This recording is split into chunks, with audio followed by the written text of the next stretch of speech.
അസ്സലാമു അലൈക്കും വറഹ്മത്തുള്ളാഹി.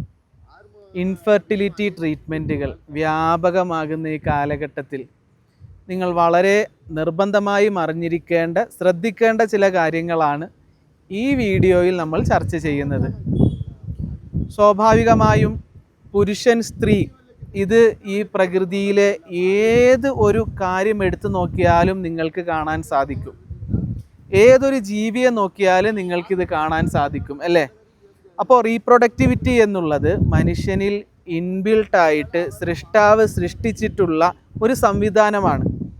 അപ്പോൾ ഒരു വിവാഹം കഴിഞ്ഞ് കുട്ടികളാകാൻ വൈകുന്നു എന്ന് പറഞ്ഞ്, അല്ലെങ്കിൽ മറ്റാരെങ്കിലും സംതൃപ്തിപ്പെടുത്താൻ വേണ്ടി, അല്ലെങ്കിൽ അവരാഗ്രഹിക്കുന്ന ടൈമിൽ ഒരു കുട്ടിയെ കിട്ടിയില്ല എന്ന് ധരിച്ചുകൊണ്ട് വേഗത്തിൽ കുട്ടിയാക്കാൻ എന്ന പേരിൽ പല മുറകളിലേക്കും ഇന്ന് ജനങ്ങൾ പോകുന്നുണ്ട്.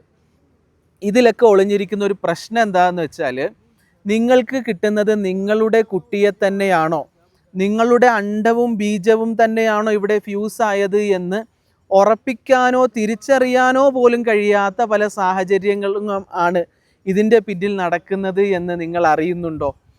പലപ്പോഴും ആരുടെയെങ്കിലും കുട്ടിയായാലും മതി, ആളുകളെ കാണിക്കാൻ ഒരു കുട്ടി എന്ന മനോഭാവം നിങ്ങൾ ഒഴിവാക്കണം. പ്രകൃതിപരമായി ക്ഷമയോടെ ജീവിച്ച ധാരാളം ദമ്പതികൾക്ക് വിവാഹം കഴിഞ്ഞ് 5 വർഷം കഴിഞ്ഞ്, 7 വർഷം കഴിഞ്ഞ്, 14 വർഷം കഴിഞ്ഞ്, 20 വർഷം കഴിഞ്ഞൊക്കെ നാച്ചുറലായി പടച്ചവൻ അവർക്ക് കുട്ടികളെ നൽകിയ ധാരാളം അനുഭവങ്ങൾ ആളുകൾ സാധാരണ പങ്കുവെച്ച് കേട്ടിട്ടില്ലേ? സ്വാഭാവികമായും നിങ്ങൾ ക്ഷമയോടെ കൂടെ നിങ്ങളുടെ ഇടയിലുള്ള സ്നേഹബന്ധമാണ് അവിടെ നിങ്ങൾ ആകെ ശ്രദ്ധിക്കേണ്ടത്. അല്ലാതെ എന്തെങ്കിലും ടെൻഷനിലോ നമ്മൾക്കിനി കുട്ടികളാകുമോ എന്ന ആശങ്കയിലോ നിങ്ങൾ ചതിക്കുഴികളിൽ പോയി പെട്ടുകൊണ്ട് ആരാൻ്റെ കുഞ്ഞിനെ നിങ്ങൾ പ്രയാസപ്പെട്ട് വളർത്തുന്ന ഒരു സാഹചര്യം ഒരിക്കലും ഉണ്ടാകാൻ പാടില്ല.